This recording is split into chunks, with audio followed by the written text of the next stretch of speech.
खुलुमबाय गिबियावनो बयनिसिमबो गाहाम हामलायनायखौ जासिहरबाय दिनैनि प्राइम 24 हेडलाइन स्टुडियोआव सानजारि नोगोरनिफ्राय रादाबखौ फरायदों आं आमिना सरगियारिया दिनैनि गाहाय रादाबफोरा जाबाय 3 घन्टायारि बड'लेण्ड सोमावसारनाय गगामुग आनसलिकनि बर' फरायसानि दैदेननायाव टेट आनजादनि थाखाय 3 दाननि कर्सिंआ जागायबाय आर्टिकल 370 आरो 35A आयेनखौ सिफायनायखौ लाना पाकिस्ताननि पीएमनि फिनजाथाय दानिया फैदो आबुं रादाबाव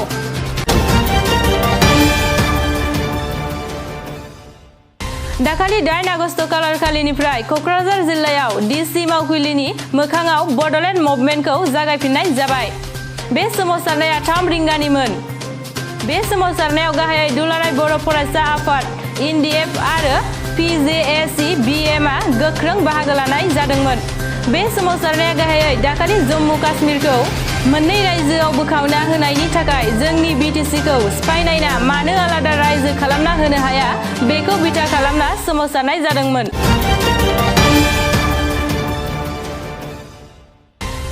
मैया जोंनि धेमाजि जिल्लानि सिङाव थानाय गगामुग आनसलिकनि बर' फरायसा आफादनि दैदेननायजों टेट आनजादनि थाखाय 3 दाननि कचिं जागायबाय बे फोरोंथायखौ गगामुग आनसलिकनि बर' फरायसा मावखुलियाव फोरोंनाय जादों बे फोरोंथायाव गाहायै मेथ्स साइन्स इंलिश लेंगुवेज बड' ससियेल इनभाइरनमेन्ट आयदानि सायाव फोरोंनाय जागोन बे फोरोंथायाव गासै सा 45 फरायसा आरो सा 5 फोरोंगिरि दं दानिया फै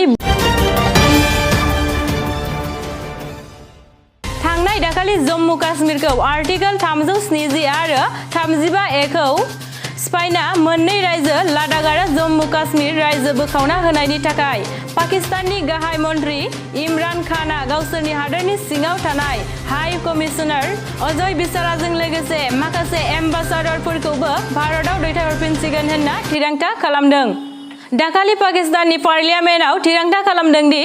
भारतजों थांलाय फैलाय हान्थामेला राहा भिसा आरो नख्रां दावबायनाय लामाखौ बन्द खालामनाय जासिगोन भारतजों जायखिजाया फिसानिफ्राय लाना गेदेरसिम गासैबो फालांगिनि सोमोन्दोखौ सिफायनाय जासिगोन भारतजों आखान्थिनि सोमोन्दोखौ सिफायनाय जासिगोन सुलु मोननाय बादिब्ला पाकिस्ताननि सरकारा सोगोम हरदों दि बे जाथायखौ इउनाइटेड नेशन आरो सिकिउरिटि काउन्सिलनिसिम लांना सावरायनाय जागोन आरो 14 आगस्ट पाकिस्ताननि उदांस्रि फालिथाय फोरबो फालिनायाव जम्मु काश्मीरनि थागिबिफोरखौ मदद होनाय जागोन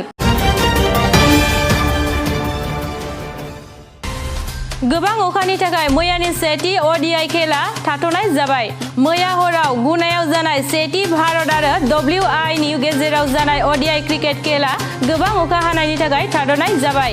गिबियाव WI आ 13 अभाराव 1 विकेट जाना 54 रान खालामनाय जादोंमोन नाथाय बांद्राय अखा हानायनि थाखाय खेला थाथ'नाय जादों दिनैनि रादाबखौ एसेयावनो फोजोबनाय जाबाय गोजोन्थों